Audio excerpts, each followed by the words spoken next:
3 বছরের পায়রা সমুদ্র বন্দর প্রকল্পের কাজ শেষ হয়নি 6 বছরেও। 2019 সালের জানুয়ারিতে এই প্রকল্পের কাজ শুরু হয়। 2021 জুনে শেষ হওয়ার কথা থাকলেও তা বেড়ে দাঁড়িয়েছে 2026 ডিসেম্বরে। রবিবার আগারগাঁওয়ের এনএসি সম্মেলন কক্ষে প্রধান উপদেষ্টার সভাপতিত্বে একনেক সভা অনুষ্ঠিত হয়। সেখানে পায়রা সমুদ্র বন্দরের জন্য নতুন করে আরও 911 কোটি টাকা চাওয়া হয়। এতে শেষ পর্যন্ত প্রকল্পের ব্যয় বেড়ে দাঁড়াচ্ছে 5,427 কোটি টাকায়।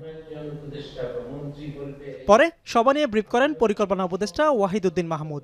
জানান, নির্দিষ্ট সময়ে কাজ না হয় 2 দফায় 1,445 কোটি টাকা বেশি খরচ হচ্ছে। আমাদের চোখে পড়লে আমরা মন্ত্রণালয় এবং প্ল্যানিং কমিশন মিলে সংশোধন করছি। কিছু অনিয়ম যদি ডিপিপি থাকে। এ সময় পায়রা বন্দরের ভবিষ্যৎ নিয়ে শঙ্কা প্রকাশ করেন পরিকল্পনা উপদেষ্টা। বলেন, পায়রা বন্দর অর্থনীতির জন্য বিস্ফোরা। অর্থনীতির জন্য একটা বিস্ফোরণের মতো প্রকল্প এটা।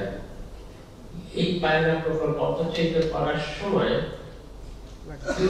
দেখেন যে এখানে কখনোই এই নদীতে বন্দর নদী সমুদ্র বন্দর দূরের কথা নদী বন্দর সম্ভব না বছর বছর ড্রেজিং ছাড়া। পরিকল্পনা উপদেষ্টা বলেন, দেশব্যাপী ছড়িয়ে ছিটিয়ে থাকা সরকারি জমির ব্যবহার নিশ্চিত করা হলে উন্নয়ন প্রকল্পে অধিগ্রহণের খরচ কমবে। চলতি বছর অন্তত 10টি নদীকে পুনরুজ্জীবিত করার প্রকল্প নেওয়া হয়েছে বলেও জানান তিনি। এছাড়া প্রায় 5,500 কোটি টাকা ব্যয় সরকারি প্রাথমিক স্কুলের ফিডিং প্রকল্প অনুমোদন দেওয়া হয়।